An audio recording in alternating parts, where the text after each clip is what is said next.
Hello and welcome to the Identity Podcast. It is such an honor to always be here. Once again, I am Caleb, one of your co-hosts for the Identity Podcast, and I think this is going to be a phenomenal show. I tell you, episode 35. Can you believe it? Episode 35. We've gone so far. We've come so far. It's been incredible. Don't forget that it is now April 7th to be exact. We're so excited to be here live on YouTube, Facebook, and Twitch at Find Your ID and Identity Podcast. Don't forget to go ahead and check out our podcast, available on all streaming platforms, including Spotify and Apple Podcasts. And of course, if you love the Identity Podcast, don't forget you can sponsor us. Email us at press@findyouridnyc.com. And don't forget, we are presented by findyouridnyc.com. It's such a great time to be here. I feel like it's been a long time since we've been here, but it's only been a week. Well, I'm grateful to be back. It's great. And I'm excited to introduce our guest for this week's show as we continue our environmentalism series here in April, and we get ready for a big Earth Day special that we have around Earth Day. Very excited for that. But first, let's go ahead and introduce our guest for this week's show, eco-influencer featuring Gill Perkins. Hello, Gill. How are you? Hello. Nice to be here. Thank you for having me. Thank you for coming on. It's truly an honor, and I'm very excited to be able to begin today's show and to be able to talk about you and everything that you do, because just you sending us kind of what you do and learning more about you and everything leading up to the show, I'm quite fascinated, to be honest. I'm really interested to kind of see what more of eco-influencer means and what you do with it, and kind of where you hope to go with it as well. But I guess as we kind of start, tell us a little bit more about yourself. Okay, so I've been blogging for probably about 10 years, a little bit over that. And I've always been interested in environmentalism and just trying to be green and make green choices where I can. That's kind of come from my childhood, really. My mum was always into that sort of thing as well. And I just gradually was trying to find my niche, which is obviously in the influencer space. That's a great thing to try and do when you're trying to build your brand. It sort of gradually started coming together, because once I started product testing and stuff like that, then I started seeking out products which, you know, really spoke to me and what I was about, and trying to go for stuff which was aspirational to my life, which to me is going for as green as possible stuff and natural stuff as much as possible. So that kind of was the start of this journey. And then over the course of the pandemic, one of the really great things to come out of it was the opportunity to meet with people, mainly through Instagram, to be honest, who are part of this eco community, which is just building and building. And I just found I had a lot in common with them. And it's just through sort of meetups and community events which happen on Instagram, I just became part of that community. And I guess it kind of organically grew into my niche.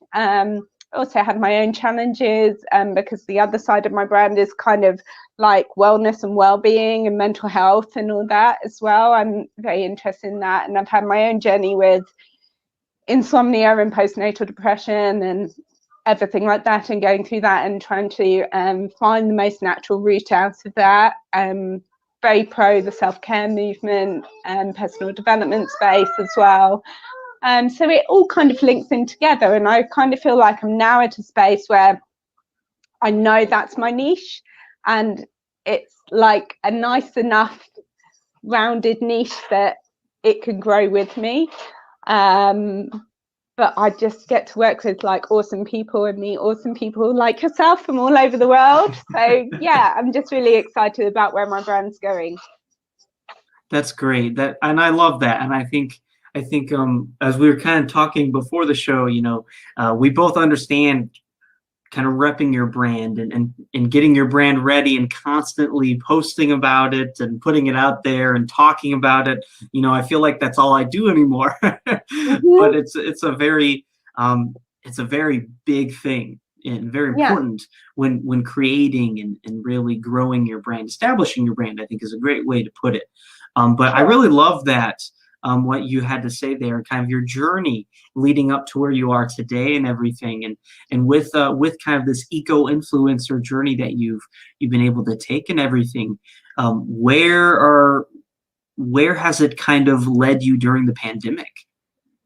I guess it's given me a space to find community, which has become a very important aspect of my brand, and it's something which I definitely want to develop further. I've last year started my blog on YouTube, and I've in the last month now migrated into a podcast as well. And I love the idea of just interviewing and talking and learning from interesting people, and that kind of came from me being a consumer of those things. I probably got into listening to podcasts at the beginning of last year, and I've just got so much out of that as a medium, personally, and I just love like that whole thing of learning through that method. That's very much my learning style, is listening to interesting people talk about these things, and I just think I can develop that kind of content too, really. Mm-hmm. And I think that's a great mindset to have. And to be honest, I felt the same way, with podcasting. It's like I have this ability to create something and put my voice out there and everything. And I've done the same with blogs and everything. But when kind of creating the blog and everything, did you initially expect to then create a podcast? No, I think it's kind of all like grown organically, really. But what I find really interesting, and I've said this before, is, I'm now in my late 30s. If you were to flash back in time to when I was 16, what I actually wanted to be was a TV presenter. And I was doing a media production broadcasting, BTEC, as it's called in the UK, which is like something you do before university. And then I went on to do a media degree, that was what I wanted to do. But at that point in time, it's just really interesting how, when you look back on your life, things pan out, because at that point in time, if you wanted to do that and pursue that, you basically needed to work in London on a tiny salary, but the cost of living in London is phenomenal. And it really wasn't realistic, and it wasn't what I wanted to do. I didn't want to go on the commuter train at stupid o'clock in the morning and be packed in with everyone. Like, that's my worst nightmare. If someone had sat down with 16-year-old me and said, right, this is actually the reality of your dream, then I probably would have gone, well, sod that, I'm not going to do that then. But actually what's funny is, like, jump forward whatever, God, scare myself now, 20 plus years, and we now have the opportunity to create our own one and our own brand, and I'm like, well, this is kind of cool, because my dream is kind of coming into fruition in a way which I never thought it would. But I kind of feel like, well, maybe this could develop, and maybe I could become a YouTuber and an influencer, and still get my voice out there, but on my own terms, in my own way, as a freelancer. And actually, that's actually cooler than my original dream. So yeah. Sorry. No, not at all. But no, Yeah. and I think. Sorry, bear with me 2 seconds.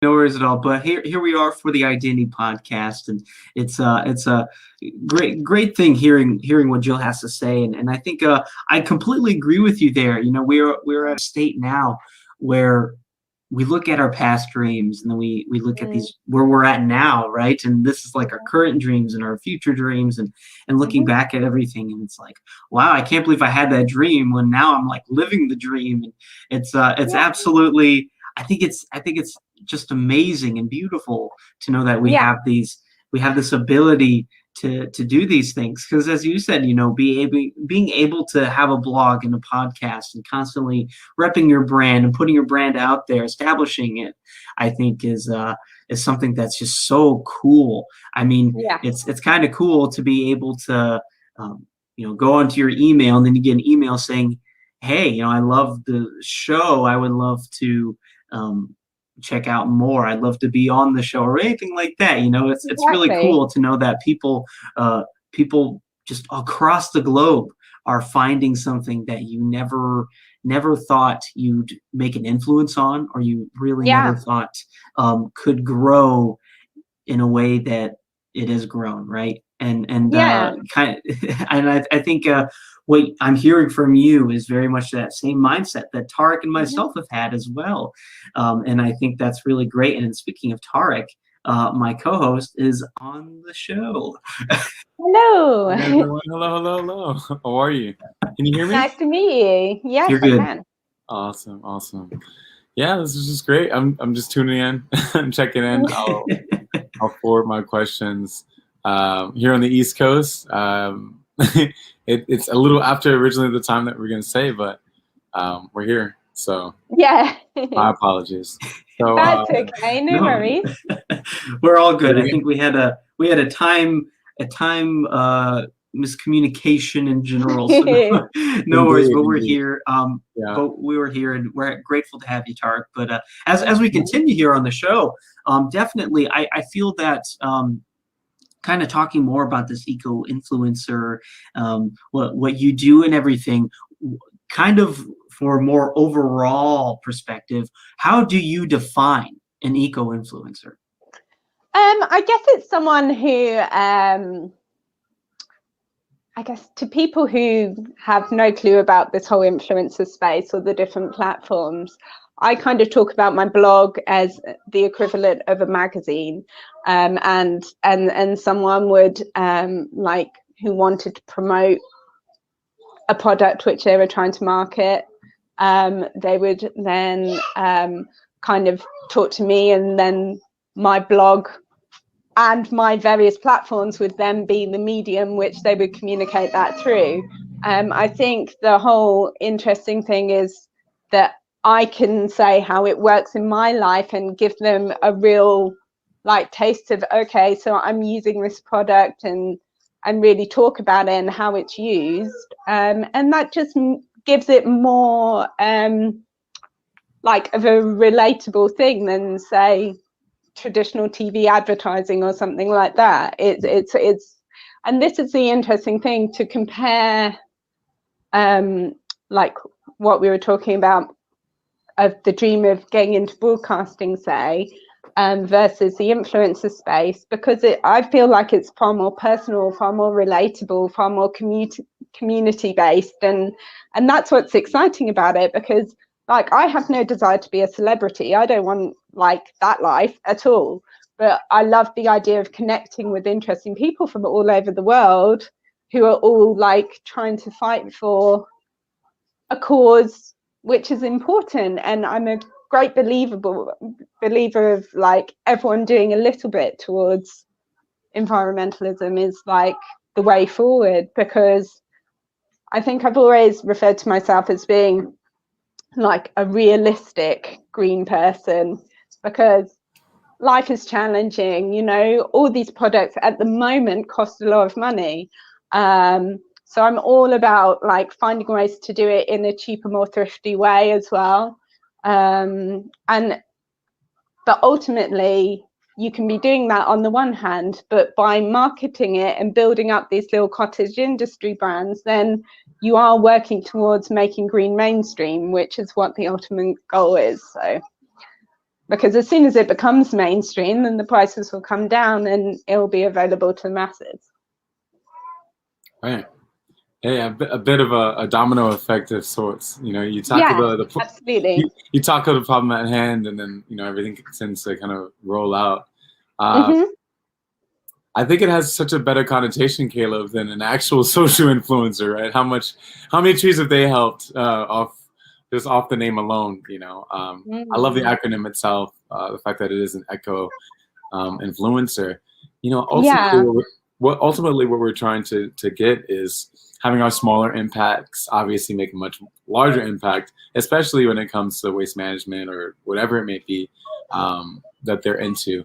So I think it's very awesome to see that there is a possibility to just listen, be who we are, but also attack the problems at hand with a small significance, record some of that information, and then use it as a PSA for others. Like that. Absolutely. That's exactly what we need to be doing. And I think what's so interesting is a lot of the things which come out in this space, in this community, are actually going back to old school ways of doing things, like what your grandparents would do, just through trying to be thrifty.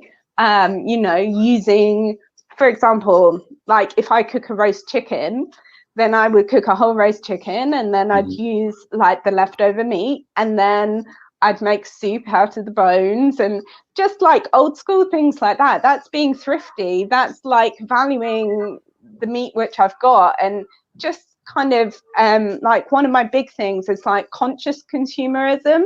Right. So I'm just trying to fight against like mindless consumerism, and I feel like there's a lot of the world who don't think before they buy. They're just like, oh, I need this, so I buy it, so I buy it, so I buy it. And I'm just trying to like, and this is where it kind of comes in with this whole meditative space and you know, mindfulness space as well, is like actually pausing and going, oh, but do I need that? And that's quite an old school concept, and it quite often comes from, you know, trying to be thrifty and stuff as well. Like they say, like an old school way of buying something was to write yourself a list of the things which you wanted that month, and if you still feel like you need it 1 month later, then you buy it, you know. And it's just kind of trying to slow things down, and I think that's part of this whole movement. You've got like the slow food movement, you've got the slow fashion movement. It's just trying to like get people to go, right, you don't need to go that fast. I think that's like part of it as well, really. Yeah, a major part of it, I would say. Yeah. You mentioned the speed of production and the way we sell. You know, I know I'm a heavy thrifter. I'm sure Caleb is as well. I love the idea of it, you know. And I think for me, when I first got into thrifting, it definitely was much more of a fashionable thing. And that kind of goes to the same idea of what you were saying earlier, by creating the paradigm, almost like this bubble around what we're doing via, you know, social media influencing, or actually if you're taking that brand and becoming that buffer or that voice of reason, you know, like, please don't use this product at all, or, you know, obviously move forward with it.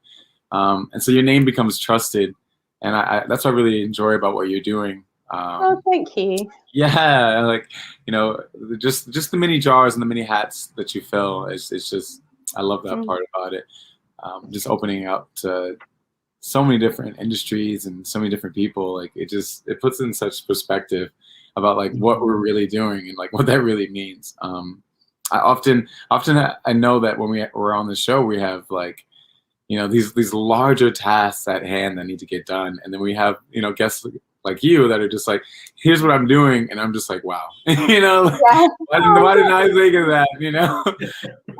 But it's so beautiful that you're able to open yourself up to other people to also use your platform for themselves. And I think that's how you're going to actually start to change the paradigm, because like you said, you go to Instagram off of rip, it may not exactly tell you exactly, you know, how much you saved that day, or it's going to trend products that are naturally more consumerism or fast fashion. So I think that's what's so exciting. Say it again. Sorry, I was just saying, like, this whole thing, which is exciting about it, is it's kind of coming from the ground up as well. And there's a lot of people who, you know, like oftentimes it's quite often, it's actually so refreshing to talk to two men about environmentalism, because there is like this whole side movement of like, where's all the men? Really? Yeah, which is really interesting. And there's a couple of like male eco influencers who actually run specific like male eco meetups, because there's so few out there, and it's a shame, and I hope that isn't the case. But I guess as a mother as well, you start to think about things once you become a parent, and you think about, you know, actually what kind of earth do I want to leave behind for my kids as well. And I guess all these things kind of become more to the forefront of your mind. Like, you were maybe a little bit more, for me, it was like maybe a little bit idealistic beforehand, and now you get into like the practical space of like, how can I do these things? And also like wanting, you know, there's several people who I follow who are like private tutors or create kids materials and stuff like that, and that's really interesting as well. So like actually teaching kids to love nature, teaching kids to actually love like the plants and the birds and the trees and that, you know, I was very lucky. My mum was really like on it with that sort of stuff in my childhood. But that isn't necessarily the norm, and they don't necessarily learn about those things in school. Equally so, learning how to cook from scratch and learn like to use fresh ingredients rather than like all the manufactured stuff. And you know, it's all part of it, and that's what Right. I get so excited about this space as a whole. Is it? I feel like it literally encompasses everything which I care about. So I can kind of go off, I guess, on tangents in different ways.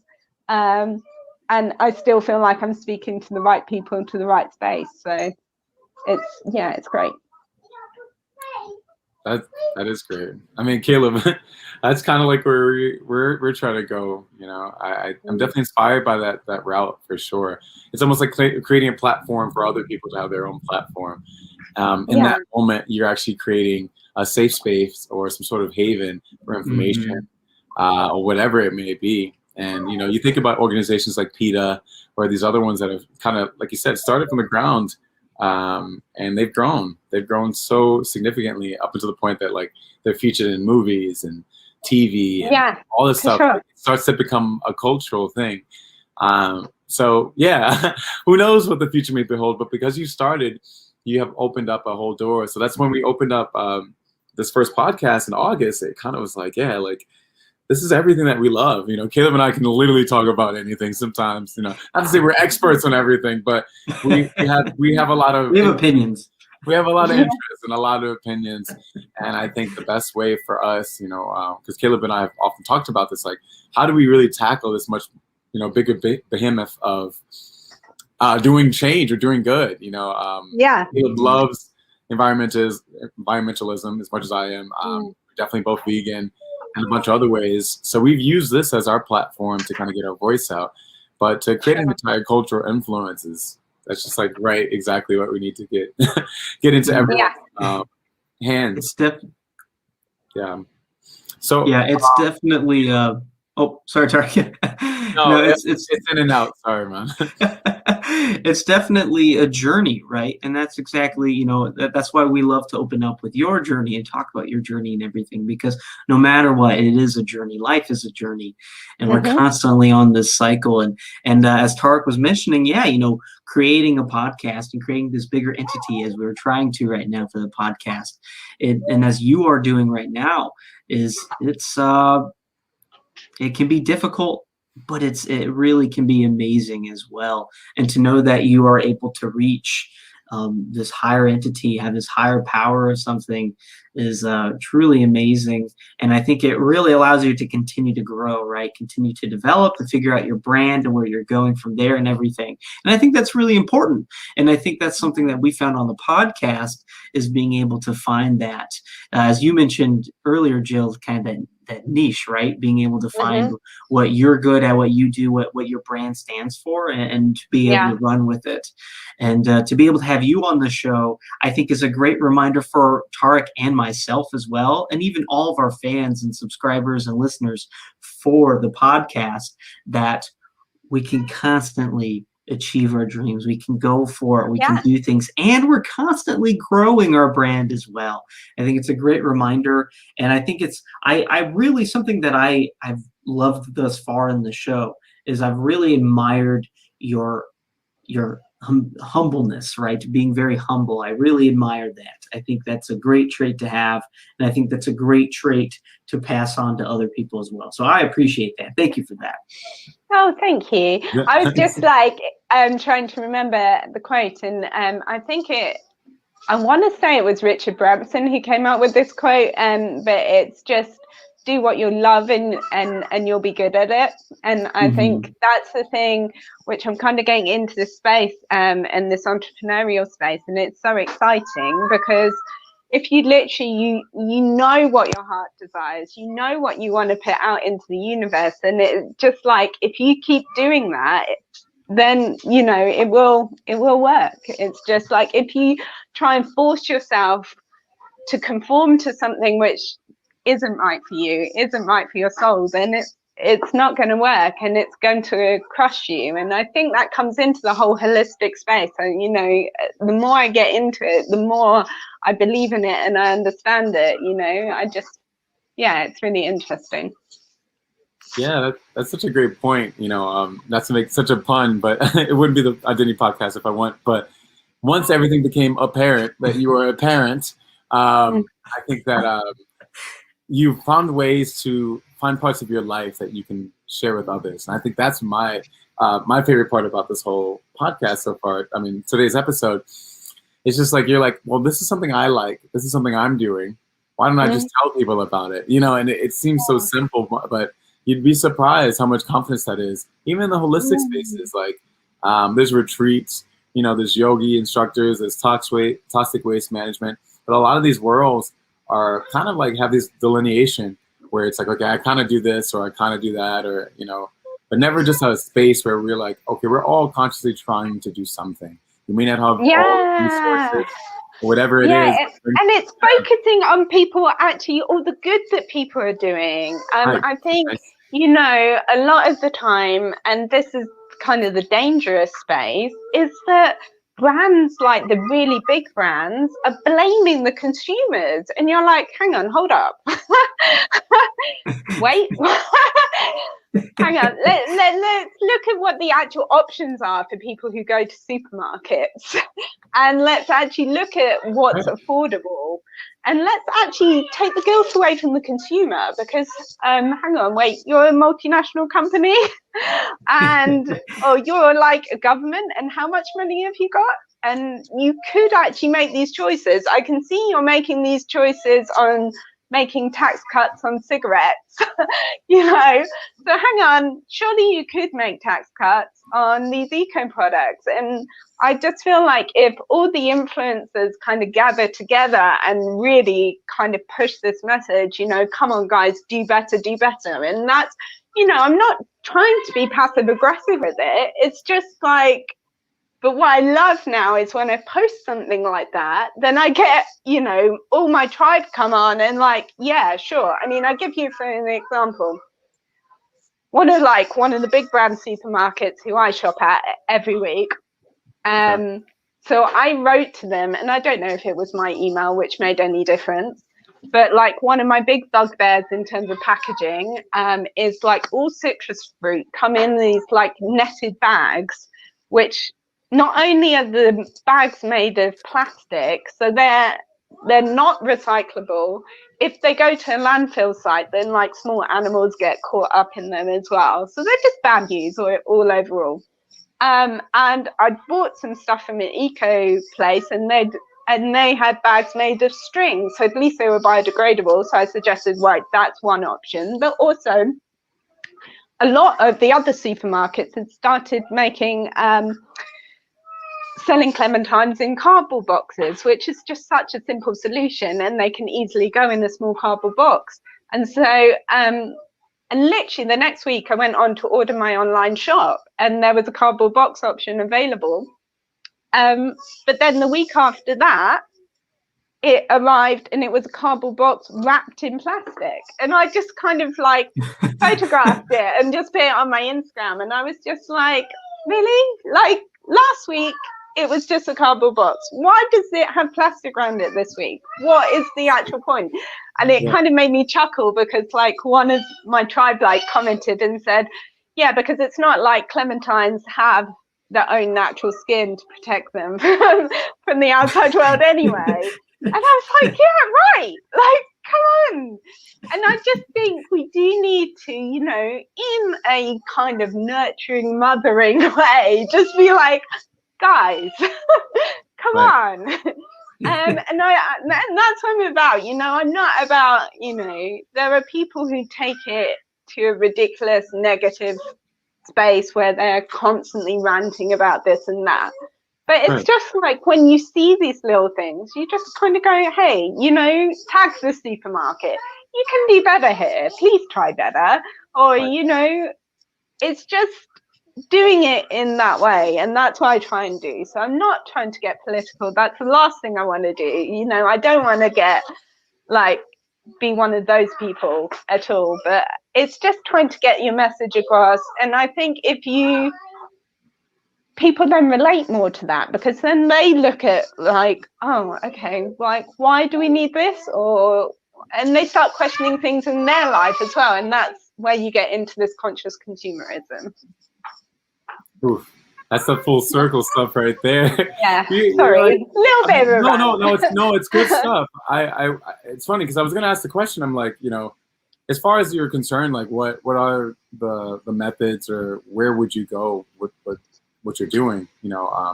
Just even in your example, you sending that letter to a much more bigger institution is like, that matters. That definitely matters. It obviously made a change. Regardless how significant it was, it made some sort of change. And I think you're hitting this problem where the head is, in the sense of that each one of us have an opportunity to make a different decision, to shop at that place. Like, that's the real power.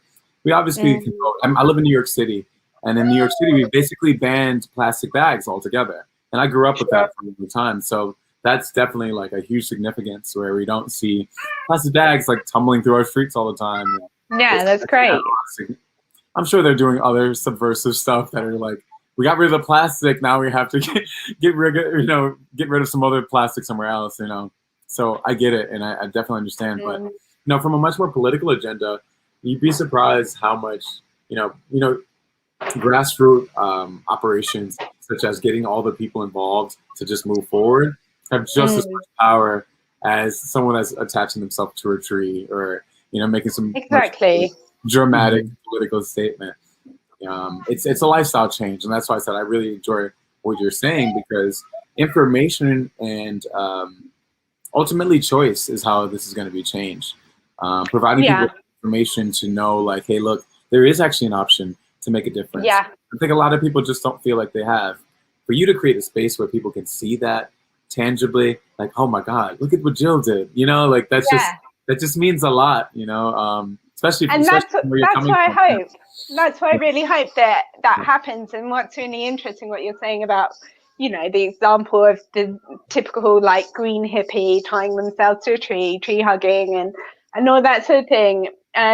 It's part of making it all more mainstream, is having these down to earth conversations about, okay, hey, I can't do this, but I can do this. And that's what I try and promote in my own life, and just promoting things like, what my eco swap of the month has been, and just I have a little bit extra in my bank account, so hey, I'm going to do this one thing. But I mean, a lot of the eco decisions which I make are stuff like bulk buying stuff, which may take some investment in the first place to buy that bulk buy thing, but then it means that then it lasts longer. So that's great. So it's worthwhile. And then when it comes to thrifting and stuff, to me, that just oh my goodness, people just need to remove the stigma from that. All my clothes are secondhand, all my kids' clothes are secondhand. And that, to me, is one of the most positive things that you can do if you do nothing else. Because you've got to think about the life cycle of those clothes, and the fact that realistically we don't really have very many ways to recycle those fabrics yet. I mean, you can send it to a scrap merchant, but I don't know how easy it is to get those there. And so what do you actually do with your end of life products? Generally it ends up in landfill, and how depressing is that? Or we can think, well, hey, that has so much more life left in it, and kids wreck clothes anyway. So come on, buy some secondhand jeans for them. And it costs you so much less money, and it shouldn't be seen as oh, that's what the kids do, can't afford. These are what the intelligent people do. That is what, this is what the people do who are not, full of all designer crazy labels in their head. You know, it's just completely crazy to me that I mean, and I guess that's because of my upbringing. You know, I was always brought up, I don't know about you guys, like, oh, I want this thing which all the cool kids have. No, you can't have that. Have high tech. You know, kind of.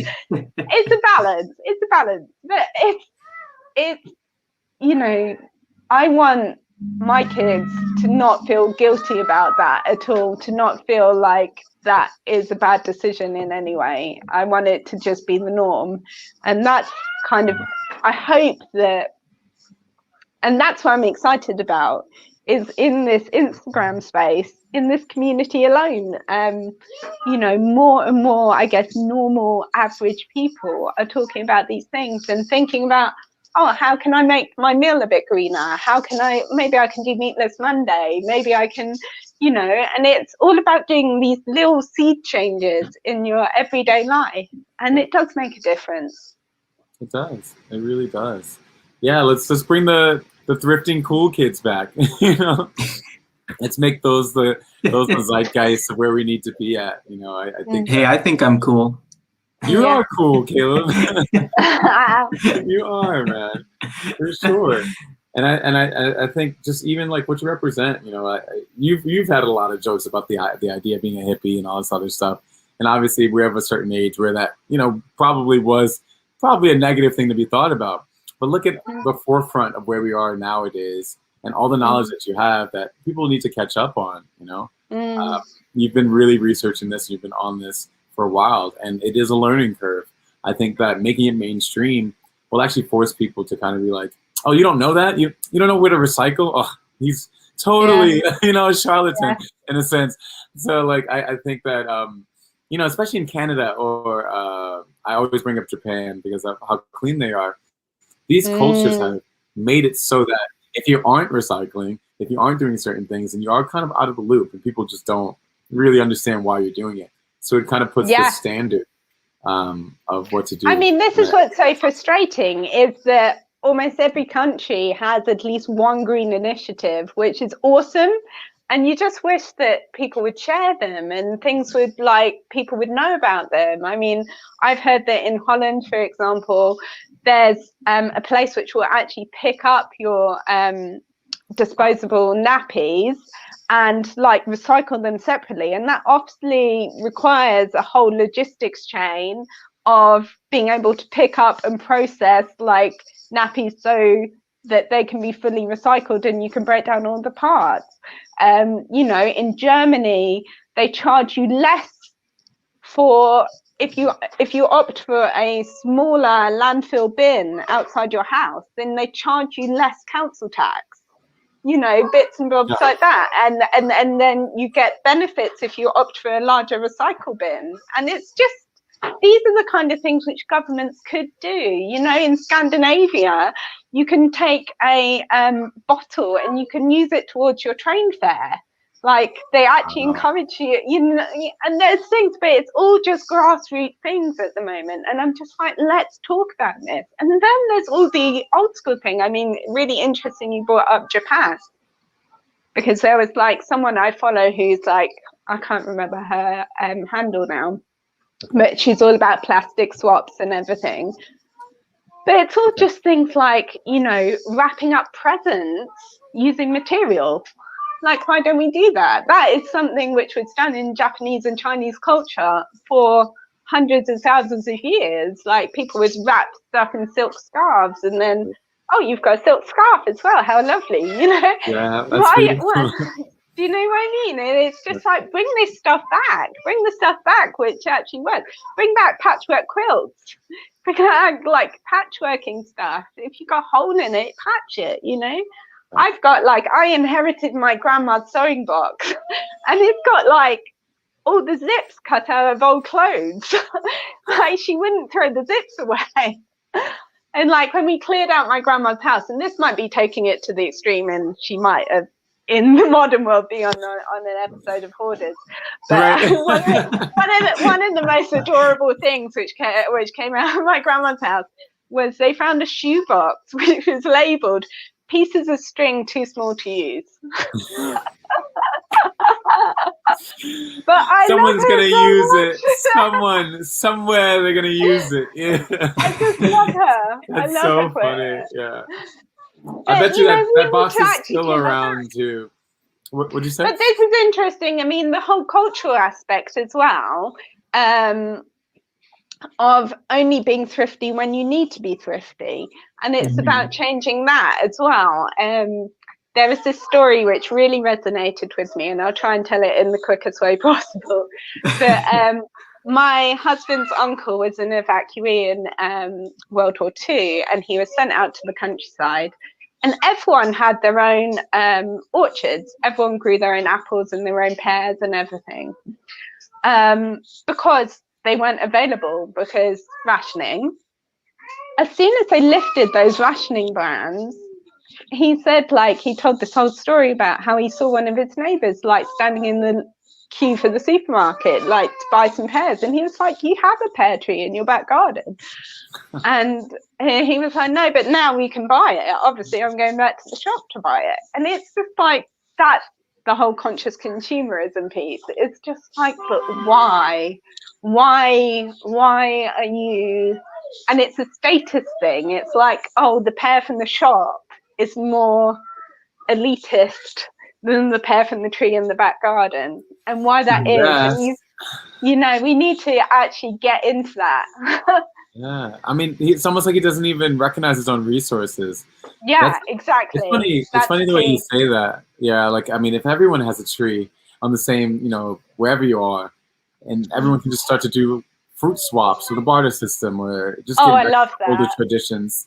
That's just something to be thought about. But if no one knows you have a resource, then no one's gonna. They're gonna still go to the supermarket. They're gonna. And they can live right next to you, and you have a pear tree. You just wouldn't know, you know. So I actually think, from my understanding, the US is better at that stuff, and you have more sort of cooperative arrangements than you do over here. Over here, it really frustrates me because we still have what we call allotments. I don't know if you call them allotments over there. Yeah, explain. Yeah, what does that mean? Yeah. So, like, allotments were basically created out of free land. Again, it was a wartime thing, so people could grow vegetables and grow food. And they still exist today, and we have one in the village. Generally speaking, if people have a smaller garden, they can rent a little, like, literally, you know, 10 foot of land or whatever to grow vegetables, to grow fruit on. But right now, it all gets caught up in legislation nonsense. So people don't sell their stuff off the allotment, or they don't give it to the village shop because it's like, oh, well, we can't track that. We can't track that from, like, how do we know that no one's put dodgy chemicals in the grass, or how do we know, you know, all that, which I get, but I don't know. I'm just like, you see, like, these allotments with all these rows of, like, sweet corn or whatever, who's someone's lovingly, like, grown, and why can't the village shop sell that? There's something going wrong somewhere. I think that's something that needs to be worked on. But to my understanding, in the US, there isn't so much of that, and people sort of have cooperatives, and it's actually a really positive side of your culture, really. Yeah, I mean, I'm not as familiar with it in New York, but maybe Caleb may know a little better. For sure. Yeah, definitely growing up more in the, I guess, rural parts of Illinois, and growing up with a lot of farmland and everything. We have a lot of, like, different markets, like outdoor markets, like farmers markets and stuff like that here. And actually, I know this week, as the weather gets nicer, I know that this week a lot of different local places around here, local cities, local towns are starting to do that. And what's great about a little market like that is that it is not, you know, your nationwide chain store where you get the plastic bags or anything. It's like you bring your bags, you bring your own reusable bags, and you get to pick through the different veggies and fruits. But what's great is that you have all these different people that are creating things. And I can't tell you all the different stuff that I bought at a market like this is absolutely amazing, because I've seen people selling different things that they've sown, you know, using a sewing kit, the sewing machine. Sure. I've seen, you know, people will knit, and people will. I went to this one market, I think about 2 years ago now during the summer, and this lady was sitting in a chair. And what you could do is you could go up to her table and you could request something. She had like certain things that you could ask for her to knit, and she would knit it on the spot for you. Wow. And I was like, how neat is that, right? And it's that right there just shows like that community aspect and that enriching beauty of, you know, something small like that. And it also just kind of shows like being thrifty and being sustainable and eco-minded, eco-conscious, and being a conscious consumer. And it's really great to know that there are lots of local farmers around here that will grow potatoes and different veggies and different fruits and everything. And you can go buy it for a very reasonable price. You can put it in your own sustainable bag. Yeah, it's a very reasonable price. In fact, I can go and get you know, potatoes. I can get 3 or 4 like little red potatoes for half of what it would cost me at the supermarket. And that's a great deal. And so I buy twice as much because it's such a good price.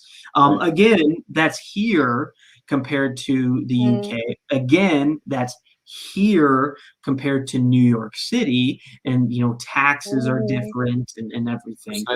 But it shows that in different places around the world. Yeah, exactly. It's possible. mean, what's so frustrating though is that it's so different from place to place to place. I think in the UK at the moment, frustratingly, a lot of these choices and also the equivalent thing, I don't know if it's something you have over there, but there's lots of organic veg box schemes where they will deliver from farm to door kind of thing. But they're all premium. They're all top of the range premium. And they all use awesome packaging, compostable packaging. But it's a premium choice. We have the traditional markets, but they almost have like this stigma about them that it would be where you could, like, where you would go. I mean, I think the stigma is slowly going, but I mean, when I was a kid and we used to like walk through that market, those people used to scare me because they'd be like, I can't, I'm not even like embarrass myself by trying to impersonate them.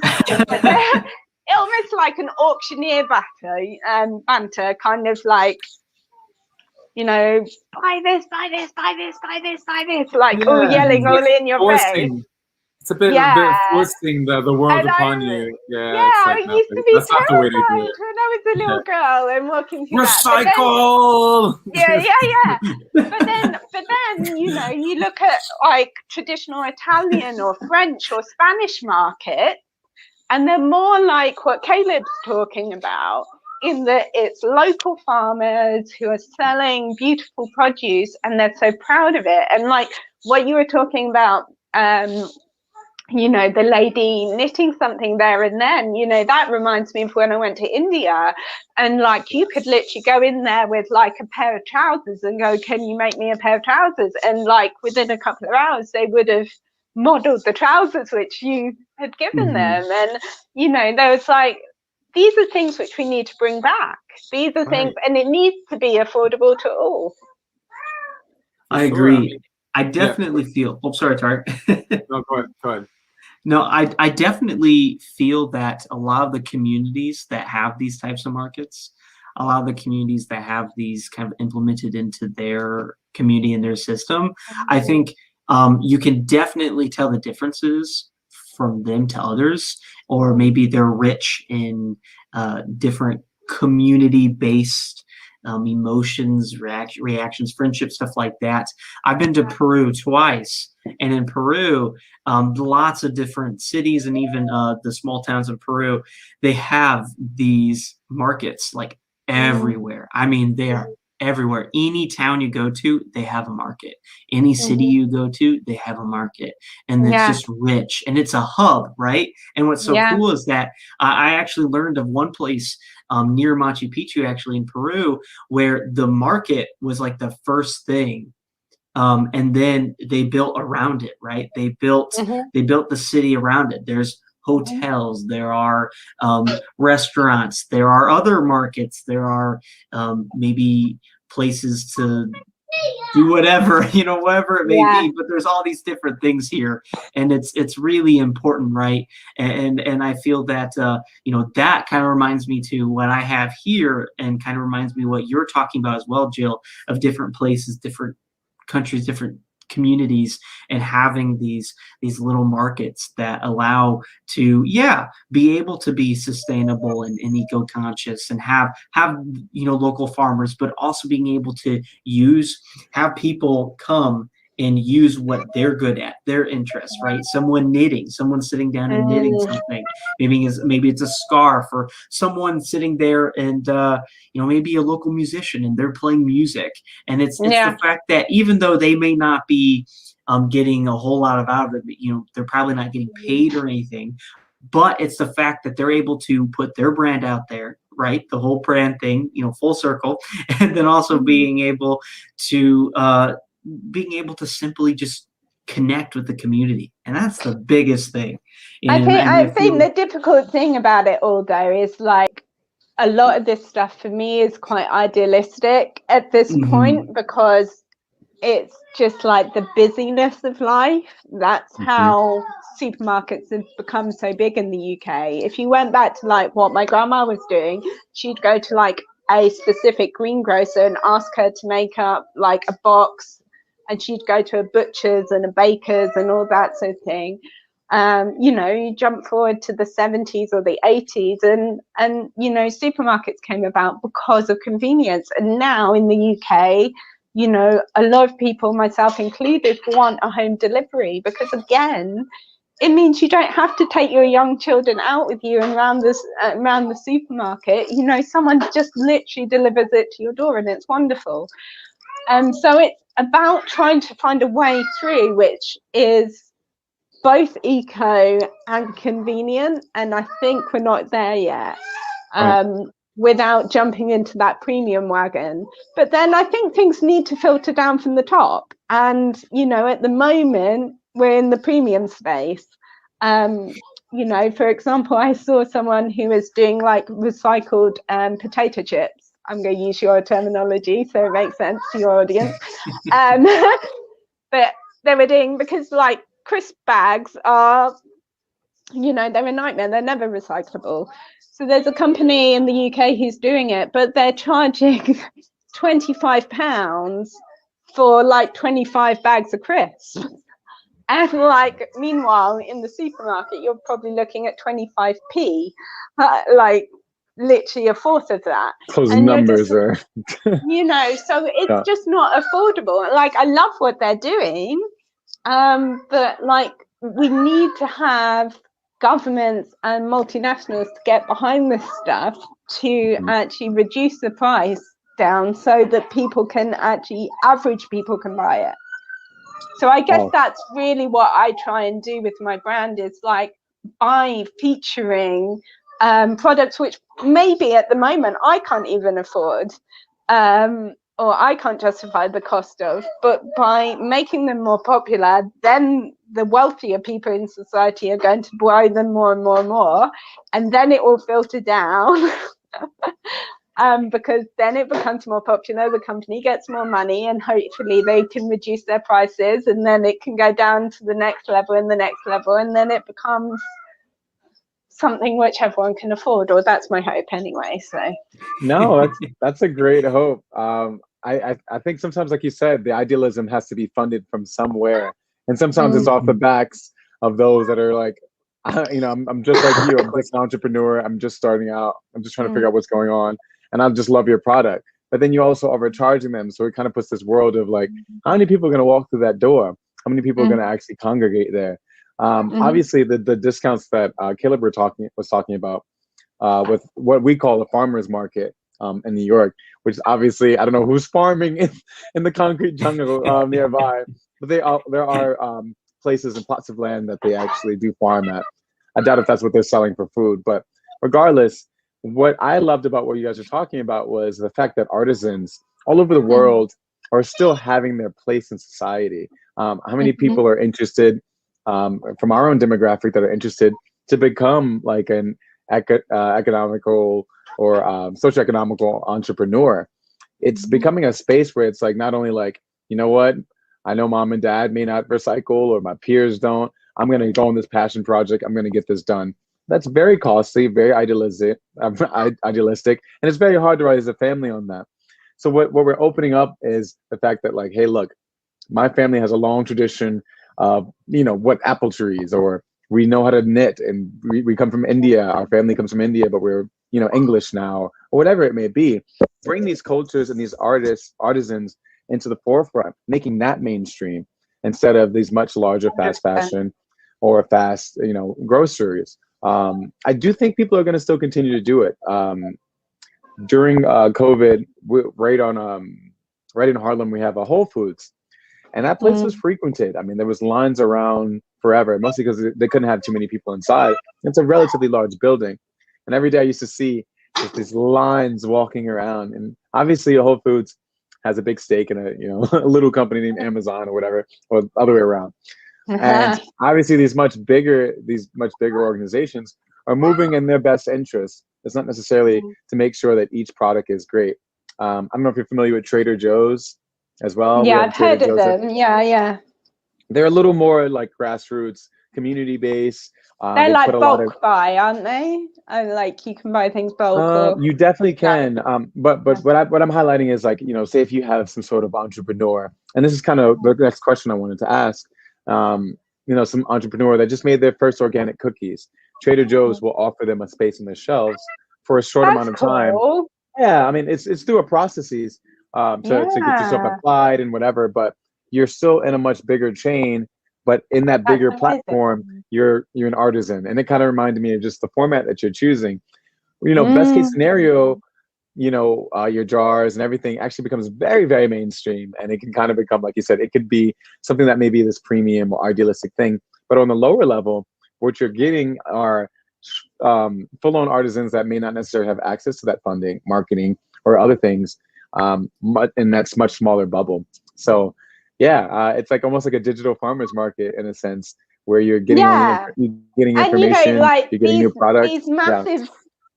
These massive companies like Amazon, which, you know, their ethics are definitely questionable, but there's certain things which they're doing, which are awesome. Like I think I'm trying to remember the actual name of it, but I know that I don't know if you follow Ian Somerhalder at all. He's like he's a actor who became famous through like all the vampire stuff, but he's actually a huge environmentalist. Okay, I think I do know what you're talking about. Yeah, I think I do know what you're talking about. And like he was promoting, and the Amazon have done like this green pledge thing.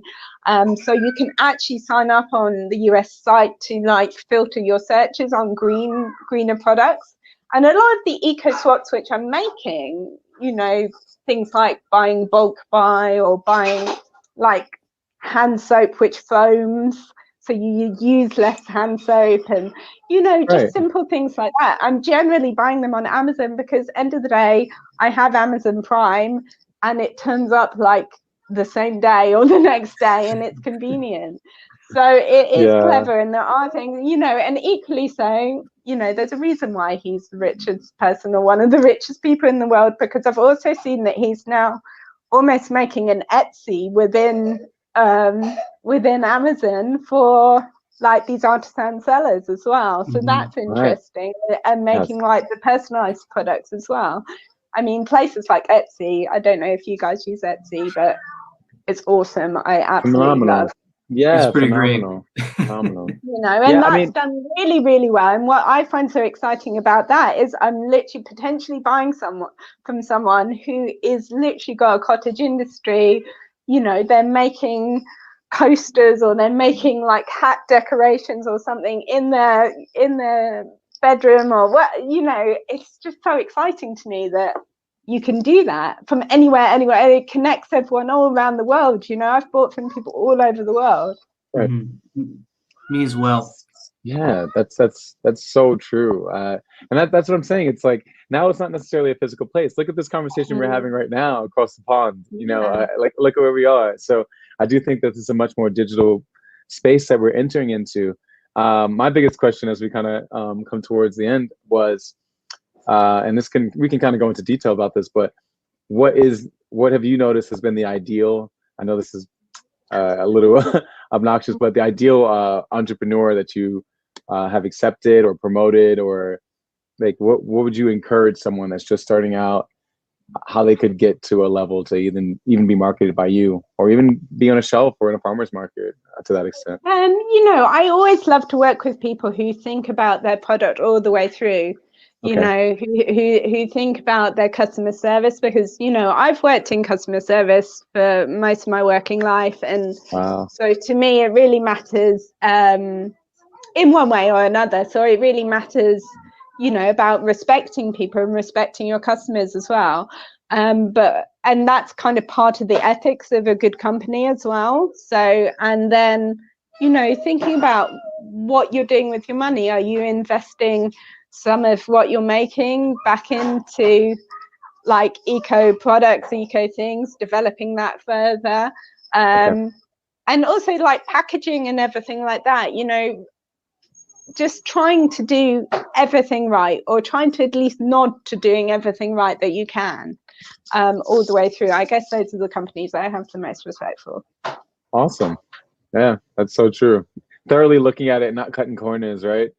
Yeah, and Yeah. it doesn't have to be expensive. I promoted a lady who I met through Instagram, who so she was a domestic cleaner, and she's set up her own cleaning brand because she couldn't find stuff to clean with, which was truly eco, and all the big brand eco Wow. stuff still had lots of chemicals in. So she's gone and made like literally cottage industry stuff out of like bicarbonate of soda and all your old school vinegar and like essential oils and stuff, and she's packaged it up so beautifully and she's made it affordable. And I hope that this is the way the world goes, is that these small producers, and as you rightly said, Tarik, is what's wonderful about the internet is it gives us an opportunity to let these cottage industries, these tiny little companies, just flourish. And I think that's really exciting. Yes, yes, yeah. Shout out to that. Shout out to your company and everything that you're doing as well. That's Thank you. Yeah. There's not much more to be said, but let's get out there and do it. Let's find something you're great at and start to market it. That's kind of where I feel, and I'm truly inspired by this conversation. You have such joy and such passion about what you're doing that I'm sure it inspires everyone around you. So I'm so thankful to be able to talk to you, Jill, for sure. Ditto to that. It's so lovely to connect with people like all across the world who care about the same stuff. I love it. Yeah, and to all those guests No, out there that are listening, like you made a comment about make sure that our guests know what it is. But honestly, we have viewers from all over the world, and they're all looking at us, trying to figure out what they're gonna do. And I think that's just kind of the space we're in right now. It is very trending. Originally the people that we brought on the show for this month were to celebrate just women's history and a bunch of other stuff like Origin for March and stuff. But it's actually kind of evolved into just like back to where we started, which was entrepreneurship, following your passions and changing the world. And that sounds so daunting until you actually start doing it. You're like, oh, I've actually started to make a lot of significant differences. I mean, look at as obnoxious as that change was, but there's less plastic off of those fruits. So those small changes like that matter for sure. And that's just you speaking up probably once because you were just being upset about something. But a conscious, calculated effort and the way that everything's moving will start to, demonetize some of the bigger things that have become larger industries. So yeah, I'm happy to see people winning for sure. Absolutely. I think it's really exciting. I think it's just about, as you say, this whole conscious consumerism piece of people actually just standing back and questioning stuff, not just blindly following the trends. That's awesome. Yeah. Got it, Caleb? Yep, I got it. I Yep. didn't want to interrupt you that time. No, I you're can talk good. all day, man. I'm Sure. pulling up all the stuff that I need, but no, I definitely agree, and I think that was a great way to end the show here. And thank you, Jill, for coming on to the show. We really do appreciate it, and I'm honored to have been able to discover your identity, as I like to say, and to be able to learn everything that you were doing is just fascinating. And I knew it would be, but I'm very grateful to know more about it, and we would love to have you back on the show and to be able to talk more about everything that you were doing, and even things that say in the future you do then as well. So thank you again for coming on to the show. Pleasure. Thank you. Thank you for having me. And if anyone does want to collaborate, then I'm always interested to hear from you. Just I'm at JarJamGill on all the platforms. So just please drop me a line if you're interested. Yeah, and that's the website as well, right? JamJarJill.com, right?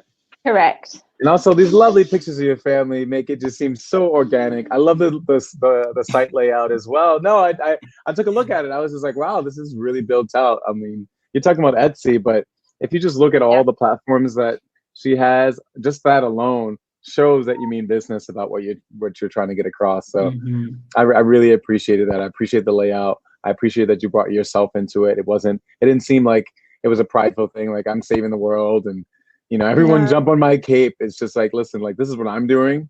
I'm sure that all of you can do it too. You can do it too. Why don't you join me? Right. Exactly. Exactly. Yeah. So everyone has love the that. power to do something.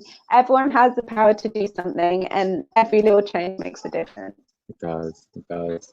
It's awesome. Is there any other projects you're working on besides this that are coming up, or anything else that you want to shout out or talk about? Yeah, I mean, I am just about, I decided to launch as a virtual assistant this year as well. So also helping other ecopreneurs. I'd love to work with them, and startups and just businesses, inspirational entrepreneurs. So if anyone needs any business support as well, so drop me an email. That's more like a consultancy that you're doing. So people reach out to you and you just assist them along the way. That's awesome. Yeah. So I've just been learning so much over the last 10 years of blogging and building my own brand. So I was like, well, hopefully I can share that and help your brand too. So yeah, for sure. And that's what we're here for. Take your experiences and share them with others. That's what the whole point of this is. Especially as a blog. And it's interesting that that's kind of where your start was. Pardon me, it's a little loud outside. Just how that kind of is where it started, with just an information-based space, and how you've leveraged that into making it into something so much larger. So I love that. I love that aspect of you kind of flipping what you know to help other people out. And ultimately, it kind of pulls them all back into the same network, because all those businesses that you've helped out with, they all will know each other through you. So then they can kind of do these groups. Yeah, it's a beautiful web of a community of people all over the world. Yes. And it's just so lovely. Yeah. Yes. And they all come back to you. all in your jars, and everything is not all in a narcissistical way at all. No, you're so humble sometimes. I honestly, you'd be surprised how much it means to be the glue or the networking hub for other people to make it. Like, it may not be you. I mean, your product may be just being that platform for someone else, like an Instagram or something like that. And in that Instagram, someone makes some larger, much bigger thing, whatever it may be. Like, we get rid of plastic altogether with some new invention or something. But that all came through making a step to say, look, I want to get this information out there, and I'm sure you're probably always daunted and surprised that, like, one day, Jill, you said something on your blog and it just changed my life. And I think that we've experienced that a lot as well. So it inspires us to keep pushing. It's and a beautiful thing. I think it's just like part of this whole community over competition thing. I think just be so proud of everyone who's doing their bit. And if you've managed to connect people with other people who had then gone on to build a product, which then builds into that whole thing, isn't that a beautiful thing? Just awesome. Yes. The beautiful ecosystem, Caleb. Yeah, absolutely. We are all trees. I love that. It really is. It really is. And thanks again, Jill, for coming on to the show. It's been a great episode. I feel like I've learned so much, and it's been absolutely phenomenal. And as we try to wrap up there, I lost my Wi-Fi connection. So, but we're back on, and we're going to end it with a great strike. We're here, man. But once again, you have been listening and watching the Identity Podcast. Thanks as always for all of our listeners and viewers for listening and watching. Don't forget that you can like us on all social media platforms at the Identity Podcast, and go ahead and check out Find Your ID NYC, which we are presented by on Instagram and Facebook as well. Don't forget to check out the Identity Podcast on all streaming platforms, including Spotify and Apple Podcasts. And if you love the Identity Podcast and want to sponsor us, well, you can. Just email us at press@findyouridnyc.com to do so, and we will correspond with you on more details on that. But great stuff. Don't forget to listen to the Identity Podcast on Brick Media every Tuesday as we premiere a new episode. That partnership is absolutely amazing. We're so grateful for that. And don't forget to check out our friends, Reverend Ivy Rivera, for her Roots Revival Interfaith Church. She is absolutely amazing. Every Sunday at 8 p.m. Eastern Time. You can check that out on all platforms. And they actually go live on TikTok and YouTube for that as well, which is pretty cool. But it's been great. It really has been, and we're so grateful for that. Don't forget to check out next week's show with Leslie Webb. We're very excited for that show. April 14th, every Wednesday at 7:15 p.m. Eastern Time, the Identity Podcast. We go live. We have a good time. We chat about identity, and we simply just continue to do our thing. Isn't that right, Tarik? Yes, indeed. Moving right along. The summer is coming back. It's almost like we're almost hitting a year, Caleb. But thanks everyone that's been watching. Yeah, Caleb's like, I'm over it. No, I'm joking. But I think that this has been a long journey. It's been up and down. We've literally started this in the middle of a pandemic, and we've flipped that idea. And I think that we've taken the fallow ground and planted our seeds, and we'll see that these trees are growing into some significant changes in our community. So definitely don't forget to check out Jill's website, everyone, as we close out. Definitely reach out to her in any possible way. She seems like the most awesome person, very motherly, and we'll definitely just help you along your way, especially with the new virtual assistant business that she's working with. Probably giving her a call about, listen, I don't know how to even start this business. Do you know anyone that has a business like this? Shoot her a text, shoot her an Instagram. But yeah, so thank you. Yeah, of course. Do the thing, Caleb. Do the thing. I know you missed me. Once again, you have been watching and you've been listening to the Identity Podcast. Thanks as always for checking us out. Don't forget, every Wednesday at 7:15 p.m. Eastern Time, go live for the Identity Podcast. Thanks as always. What exactly is preventing us from doing the shadow work? Number one, the average person does not want to look at their past. They don't want to sit still and be mindful and examine their present circumstance. And they really don't want to take the time to piece the two together. Number two, really despises the idea of being tested. We don't want to believe that we have to go through a test to earn anything.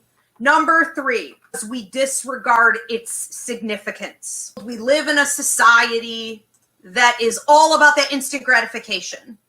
If there's no immediate payoff, if it's not something tangible, if it's not something materialistic or useful, then it's more of like a suggestion, but it is actually the foundation of all of our future prosperity.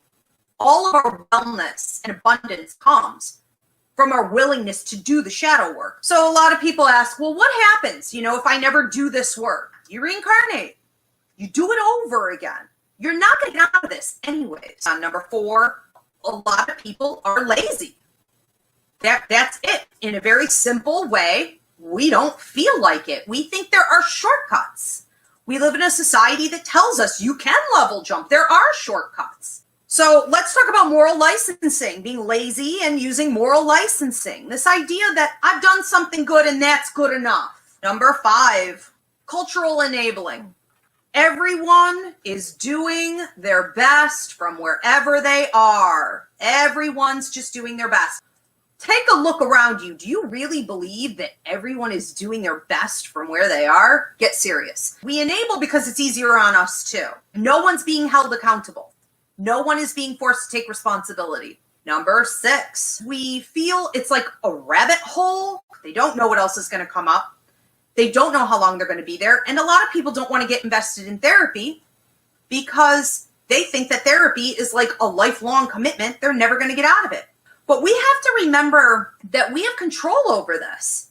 We have to get over the sense of entrapment. Well, we look for the patterns. You have to find it in your life.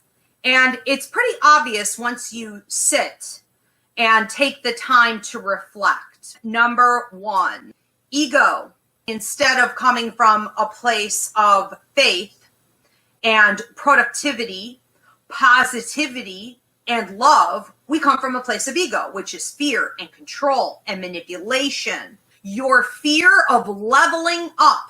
This idea that you are somehow faking it. This idea that whatever you've earned in your life, you're not deserving of. That people think of you as having certain skills or you as being more competent, but inside you don't think that you are. You can't choose to sit still for the rest of your life. You are going to need to level up. Number 3, victimhood mentality. We have 2 futures. You have things written in the stars, let's say, that are in fact destiny charted. When I read my clients, I will say to them, this thing is going to happen. I can tell you how it's going to happen. I can tell you when it's going to happen. What I can't tell you is what you're going to choose to do with it. I cannot guarantee what the outcome will be because you have free will. Everyone else involved has free will. We cannot really move forward and do shadow work in our lives if we think we're a victim to the circumstances of life and everything's already written. We have no control. Right? Number 4, love versus fear. When it's time for you to speak, when it's time for you to make a move, or when it's time for you to make a decision about something, do you tend to make all of those decisions based on your fears, things that you want to avoid, circumstances that you don't want to see happen, stuff that's happened in the past that's haunting you? Or do you come from a place of love, positivity, faith, manifestation? I want more. I deserve more. I'm going to go get more. Number 5, you don't know how to stay in your lane. We know that this is a problem when we see unhealthy boundaries or a complete and total lack of boundaries. If you have wounded healer syndrome, if you're always pushing your agenda on other people, your mind is always preoccupied with how other people need help or could do better, if you find yourself over-giving and not receiving, if you find that you have a martyrdom or victimhood mentality. Number 6, the still small voice is your intuition, your higher mind, your inner child, God, the Holy Spirit, your angels, your guides, your ancestors. In the still small voice, the right side of our brain, we could say, we tap into healing information. We tap into guidance that is being given for our highest and best good. Most people have no clue that this voice exists, or they really don't know how to listen to it because they have chosen to shut it out. Number 7, who has a closed throat chakra? Who doesn't speak their truth? Do you sometimes avoid speaking your truth because you don't want to rock the boat or you don't think it's going to be effective? Do you find that even when you do speak your truth, it's disrespected, it's disregarded, it's ignored? We have to get over what other people are going to do as a reaction to us speaking our truth. Number 8, hate less, forgive more. It's okay not to forgive. It's okay to stay angry. That's part of the natural human reaction and process. Yes, it is. But part of evolving beyond human reaction, okay, is letting go. It does not require that the other person who hurt you is involved or the system that disrespected you is involved. This is just about a journey inward. Number 9, let's talk about love. Let's talk about a lack of love. Let's talk about toxic love partners, patterns of toxic relationship behaviors here. Knowing that you want to be with somebody, but clearly not being ready to authentically be yourself in a balanced way. Therefore, you just keep attracting toxic love partners to you. Number 10, psychological projection.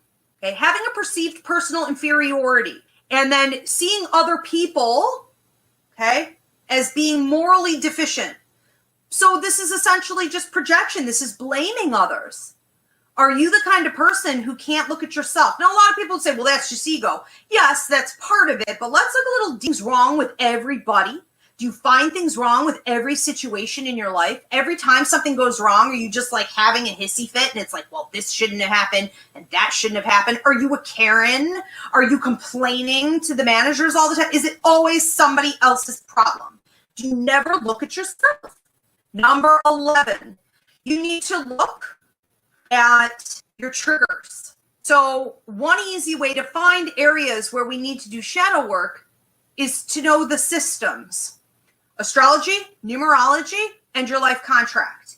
It is about points, pivotal points, where the person is going to be tested, and the person in that test is hopefully going to see it as a karmic opportunity to reach a higher level of prosperity.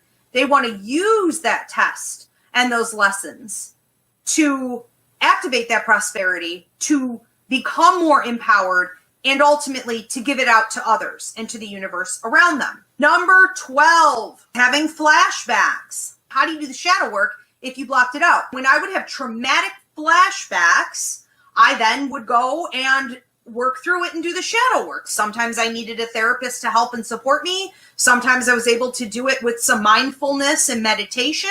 Sometimes I can call in my guide. Sometimes I need a book. I need to go to Barnes & Noble and I need to focus in on that thing. Number 13, embarrassment, stagnancy, and procrastination. You're not lazy, you're fearful. You are afraid of accomplishing something. And where does that level of embarrassment and shame come from? You know, is there guilt connected to this? Because maybe they feel guilty for achieving their dreams. Or people feel guilty for growing and developing because they have a spouse that won't. And shadow work itself is not meant to be all in one fell swoop. You didn't get injured and carry it for as long as you did just to have it cleaned up in one fell swoop. It can come in one fell swoop. You could take one beating and it'll last the rest of your life. It takes a long time to clean it up.